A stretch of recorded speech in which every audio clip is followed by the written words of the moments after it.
প্রিয় দর্শক, আসসালামু আলাইকুম। আশা করছি আপনারা সকলে ভালো আছেন এবং যে যেখানে আছেন সুস্থ আছেন। সবাইকে আতশী কিচেনে স্বাগতম জানিয়ে শুরু করছি আজকের রেসিপি কেক। আজকে আমি আপনাদের জন্য বিস্কিট দিয়ে কেক বানিয়ে দেখাচ্ছি। আশা করছি আপনাদের সকলের ভালো লাগবে। ভালো লাগলে অবশ্যই আমার চ্যানেলটি সাবস্ক্রাইব করবেন এবং পাশে থাকা বেল বাটনটি প্রেস করে রাখবেন, যাতে নতুন ভিডিও দেওয়ার সঙ্গে সঙ্গে আপনাদের কাছে নোটিফিকেশন করে চলে যায়। আজকের কেকটা আমি বিস্কিট আর চকলেট দিয়ে ডেকোরেশন করেছি। দেখতেই পাচ্ছেন কেকটা অসাধারণ সুন্দর হয়েছে আর খেতেও অনেকটাই মজা হয়েছিল। আশা করছি আপনাদের কাছে খুবই ভালো লাগবে। চলুন তাহলে কিভাবে কেকটা বানিয়ে নিয়েছি। এখানে আমি অরিও বিস্কুট নিয়েছি, আরও নিয়েছি 1 প্যাকেট ইনো। আমি এখানে মোট 3 প্যাকেট অরিও বিস্কুট নিয়েছিলাম।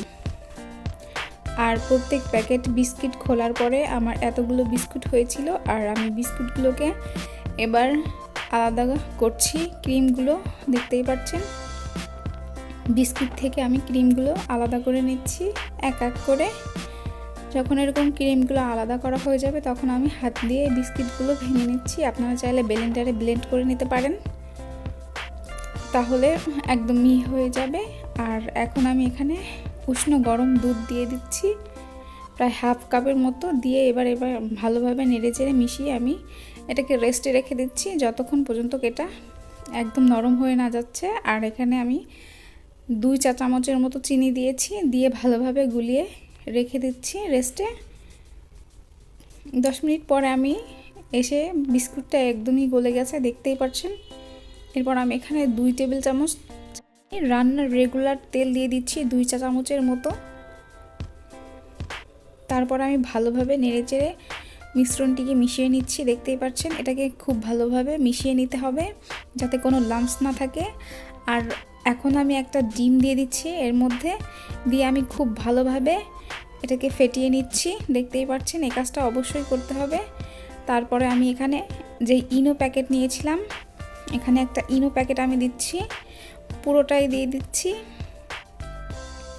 দিয়ে আমি ভালো মতো নেড়ে চেড়ে 10 মিনিটের জন্য রেখে দিচ্ছি। 10 মিনিট পরে আমি একটা কেকের মোল্ড নিয়েছি, আর মোল্ডের মধ্যে তেল আমি একটু ব্রাশ করে দিচ্ছি একদম চারো সাইডে। তারপর আমি গোল করে এখানে কাগজ কেটে নিয়েছি যাতে মোল্ডের মধ্যে কেকের মিশ্রণটি লেগে না থাকে, এই কারণে। তারপর আমি উপর দিয়ে আবারও তেল ব্রাশ করে দিয়ে এবার আমি মিশ্রণটি ঢেলে দিচ্ছি কেকের। তারপর আমি এটাকে একটু নাড়িয়ে দিচ্ছি যাতে কোনো লাম্পস না থাকে, তাহলে দেখা যাবে যে কেকের মধ্যে পরবর্তীতে বড় একটা ফাটল দেখা দিবে। এবার আমি আগে থেকেই প্যানের মধ্যে একটা স্টিনার দিয়ে প্যানটা গরম হতে দিয়েছিলাম। এবার আমি 30 মিনিটের জন্য কেকটা রান্না হতে দেব। 30 মিনিট পরে এসে দেখুন কেকটা একদমই হয়ে গেছে কিনা সেটা দেখার জন্য আমি একটা টুথপিক নিয়েছি, আর টুথপিকের মধ্যে দেখুন একদম পরিষ্কার চলে এসেছে, তার মানে আমার কেকটা অলরেডি হয়ে গেছে।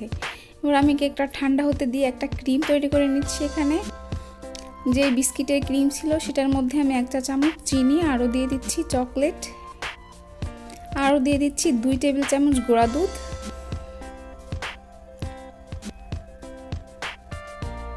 তারপর আমি সামান্য পরিমাণ লিকুইড দুধ দিয়ে এই মিশ্রণটিকে ভালোভাবে মিশিয়ে রাখছি এক সাইডে। পরবর্তীতে কেক ডেকোরেশনের জন্য এই মিশ্রণটি আমার প্রয়োজন হবে, এই কারণে আমি এটা আলাদা এক সাইডে রেখে দিচ্ছি। তারপর আমি কেকটা কেটে দেখাচ্ছি, চলুন। এবার আমি কেকের চারো সাইডে একটা ছুরি দিয়ে ছাড়িয়ে নিচ্ছি যাতে কেকটা লেগে না থাকে বা ভেঙে না যায়, এই কারণে। এবার একটা প্লেট আমি কেকের মোল্ডের উপরে দিয়ে কেকটা ঢেলে নিচ্ছি, দেখতেই পাচ্ছেন। আর কেকের উপরে থাকা যে কাগজগুলো সেটাও আমি তুলে নিচ্ছি। কেকটা মাশাআল্লাহ অনেক সুন্দর হয়েছে আর অনেক সফট হয়েছে। এবার আমি যেই চকলেট আর গুঁড়ো দুধের মিশ্রণটি রেখেছিলাম সেটা উপর দিয়ে দিচ্ছি কেকের।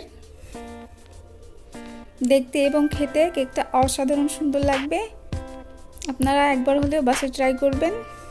এবার আমি পুরোটাই দিয়ে দিচ্ছি।